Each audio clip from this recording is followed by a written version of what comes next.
ভেটকি মাছের পাতুরি কার না ভালো লাগে? আমার তো ভীষণই ভালো লাগে। আর আমি যদি বাড়িতে সেটা বানাই তাহলে একটা দুটোতে মন ভরে না। গরম ভাতের সাথে পাতে যদি এই রকম ভেটকি পাতুরি থাকে তাহলে আমার তো মনে হয় না আর কিছু লাগে। তবে এই গরম ভাতের থেকেও কিন্তু ভেটকি পাতুরি এমনি খেতে অনেক ভালো লাগে। আর অনেকেই ভাবে এই রেসিপিটা ভীষণ কঠিন, একদমই না। তো চলুন কিভাবে খুব তাড়াতাড়ি আর খুব সহজে ভেটকি পাতুরি বানানো যায় সেটাই আজ আপনাদের সাথে শেয়ার করব।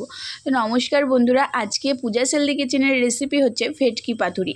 একদম ঘরোয়া উপকরণ দিয়ে কিন্তু ভেটকি পাতুরি বানানো যায়, আর মাত্র কয়েকটা উপকরণ লাগে।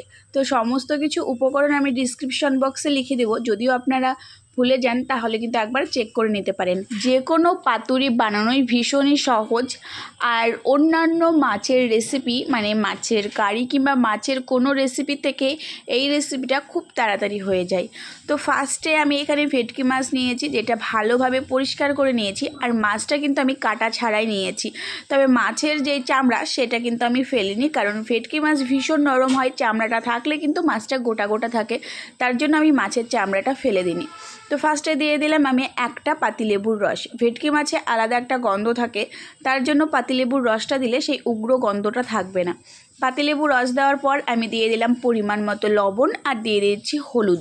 এটা ম্যারিনেট করে আমি কিছুক্ষণ রেখে দেবো, মানে 5 থেকে 10 মিনিট যদি ভেটকি মাছে লবণ হলুদ মাখিয়ে রাখা যায় তাহলে মাছের ভেতরে কিন্তু লবণটা খুব ভালোভাবে যাবে। ভেটকি মাছের পাতুরি আমাদের বাড়িতে মোটামুটি সবাই বেশি ভালোবাসে, তার মধ্যে সবথেকে বেশি ভালোবাসে আমার মেয়ে। তার কিন্তু ভেটকি মাছের পাতুরি ভীষণই প্রিয়, তার জন্য আমাকে মাঝে মাঝেই বানাতে হয় ভেটকি মাছের পাতুরি। তো লবণ হলুদ মাখানো হয়ে গেল, এবার ঢাকা দিয়ে আমি 10 মিনিটের জন্য সাইডে রেখে দিব। ততক্ষণ আমি এখানে মশলাগুলো করে নেব। এখানে আমি ফার্স্টে দিয়ে দিলাম কাঁচা লঙ্কা। পাতুরিতে কিন্তু একটু ঝালটা বেশি লাগে, আর অবশ্যই সবসময় কাঁচা লঙ্কাই লাগে, কারণ পাতুরিতে কাঁচা লঙ্কা দিলেই কিন্তু ঝাঁঝটা আসে। পরিমাণ মতো দিয়ে দিলাম কাঁচা লঙ্কা, তারপরে দিয়ে দিলাম কাজু বাদাম কয়েকটা। এখানে আমি 10 থেকে 12টা কাজু বাদাম দিয়েছি আমি সাদা সর্ষে, কালো সর্ষে, আর দিয়ে দিলাম পোস্ত। এখানে কিন্তু কালো সর্ষে, সাদা সর্ষে আর পোস্তর পরিমাণটা একই রাখতে হবে। আজকের পাতুরিটা আমি কোনো প্ল্যান ছাড়াই বানিয়েছি। বাজার থেকে যখন দেখলাম ভেটকি মাছ এনেছে তখন ভাবলাম পাতুরিটাই বানানো যাক, তার জন্য কিন্তু আমি বেশি সময় পাইনি। আর এই পোস্তটা তার কিছুক্ষণ আগে ভিজিয়ে রাখতে হয়, মোটামুটি 10 থেকে 20 মিনিট ভিজিয়ে রাখতে হয়। তো আমার হাতে সময় ছিল না, তার জন্য আজকে কিন্তু আমি ভিজিয়ে রাখিনি। তো আপনাদের কাছে যদি সময় থাকে তাহলে পোস্ত আর কাজুটা 10 মিনিট আগে ভিজিয়ে রাখবেন। এবার সমস্ত কিছু দিয়ে ভালোভাবে একদম মিহি করে কিন্তু এই পেস্টটা করে নিতে হবে। খেয়াল রাখবেন কখনোই যেন দানা না থাকে, একদম যতটা মিহি পারবেন ততটা মিহি করেই কিন্তু এই মশলাটা করে নিতে হবে। তো মশলাটা হয়ে গেছে, আমি সাইডে রেখে দিয়েছি। এবার দিয়ে দিচ্ছি টক দই। এখানে আমি 3 চামচ মতো টক দই নিয়েছি। আমি ভেটকি মাছটা নিয়েছি 1 কিলো, তার জন্য আমি 3 চামচ টক দই দিলাম। আর টক দইটা অনেকটাই টক, বেশি দিলে আবার টক হয়ে যাবে, তার জন্য 3 চামচ দিলাম। এদিকে কিন্তু অনেকটা সময় হয়ে গেছে, মাছটা লবণ হলুদ দিয়ে ম্যারিনেট করা হয়ে গেছে। এবার আমি টক দইটা দিয়ে দিলাম। আমি এখানে টক দইটা মিক্সিতে ফেটিয়ে দিলাম, আপনারা চাইলেই কিন্তু হাত দিয়ে ফেটিয়ে দিতে পারেন। আমি মিক্সিতে দিয়েছি বলে এটা নয় যে মিক্সিতেই ফেটিয়ে দিতে হবে, খুব তাড়াতাড়ি হয়ে যাবে, তার জন্য আমি মিক্সিতেই দিয়ে দিলাম। তো এবার মাছের ভেতরে দিয়ে দিলাম টক দই, দিয়ে দিলাম মশলার যে পেস্টটা করে রেখেছিলাম সেই পেস্টটা। এবার দিয়ে দিচ্ছি নারকেল কুচি। আমি কিন্তু এখানে অর্ধেকের বেশি নারকেল কুচি দিয়ে দিলাম, মানে একটা নারকেল কুড়িয়ে যতটা হয়েছিল তার অর্ধেকের বেশি আমি এখানে নারকেল কুচিটা দিয়ে দিলাম। অনেকেই দেখি এই পাতুরিতে নারকেল কুচিটা দেয় না, তবে নারকেল কুচিটা দিলে কিন্তু বেশি টেস্টি হয়। ভেটকি পাতুরিতে এই নারকেল কুচিটা দিলেই কিন্তু বেশিরভাগ 50% টেস্টি চলে আসে। নারকেল কুচি ছাড়া ভেটকি পাতুরি একদমই ভালো লাগে না। তো মশলার সাথে আমার ম্যারিনেট করা হয়ে গেছে। এবার আমি দিয়ে দেব সরিষার তেল। যে কোনো পাতুরিতে সরিষার তেল ছাড়া পাতুরি কিন্তু একদমই জমে না, কারণ সবথেকে বেশি ঝাঁজ থাকছে সরিষার তেলে, তার জন্য সরিষার তেল দিয়েই পাতুরি বানালে বেশি টেস্টি হয়। তো সরিষার তেল আমি পরিমাণ মতো দিয়ে দিলাম, আবারও ভালোভাবে ম্যারিনেট করে নেব। এই ম্যারিনেট করাটাই যতটা খাটনি, তাছাড়া কিন্তু পাতুরি বানাতে আর বেশি সময় লাগে না। হাতে যদি সময় থাকে বেশি তাহলে বলবো অন্তত 30 মিনিট এইভাবে ম্যারিনেট করে রাখতে, কিন্তু আজকে আমার কাছে একদমই সময় নেই, তাই আজকে আমি ম্যারিনেট করে আর রাখছি না।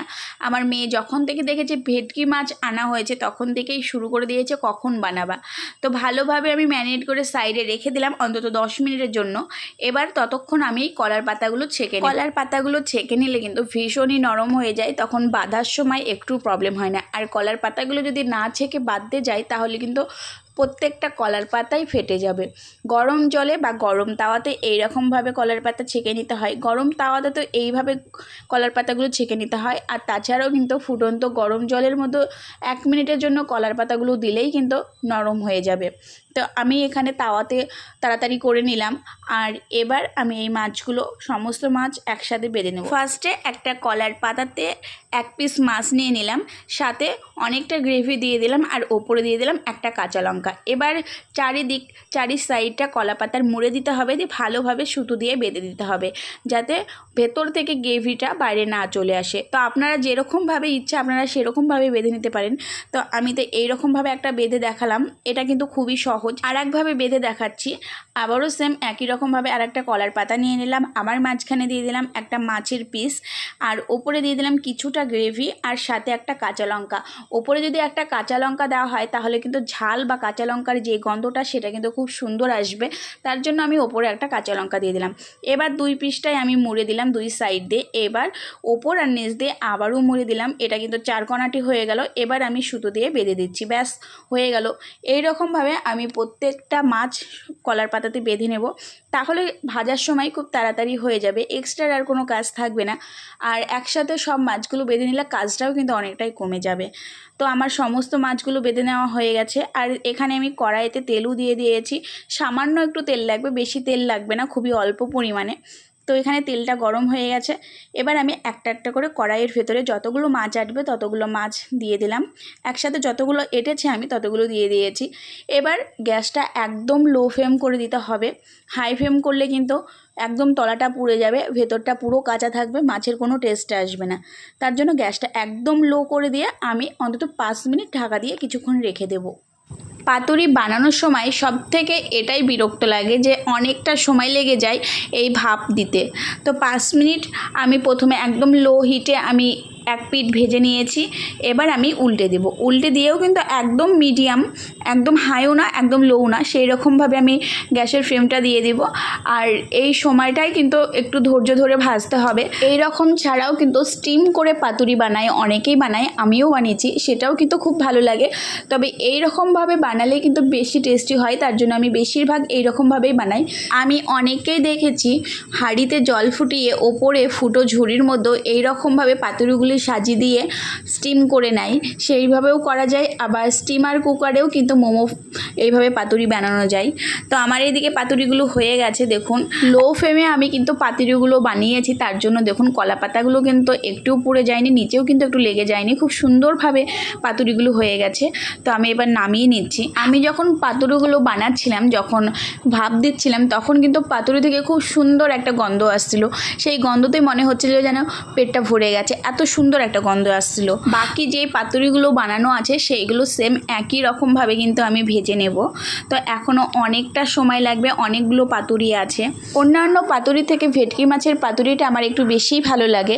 আর ভেটকি মাছের পাতুরিটা বানানোও কিন্তু খুব সহজ, তাছাড়াও তাড়াতাড়ি হয়ে যায়। তো একটা খুলে আপনাদেরকে দেখাচ্ছি কেমন হয়েছে ভেতরটা। আমি যখন ভেটকি মাছের পাতুরিটা খুলছিলাম, ভেতর থেকে এত সুন্দর একটা গন্ধ আসছিল, ভেটকি মাছের পাতুরির যে গন্ধটা সেটা কিন্তু আমার অনেক ভালো লাগে। আর এই দেখুন আমি এবার খুলছি, কালারটা দেখুন খুব সুন্দর কালার চলে এসেছে।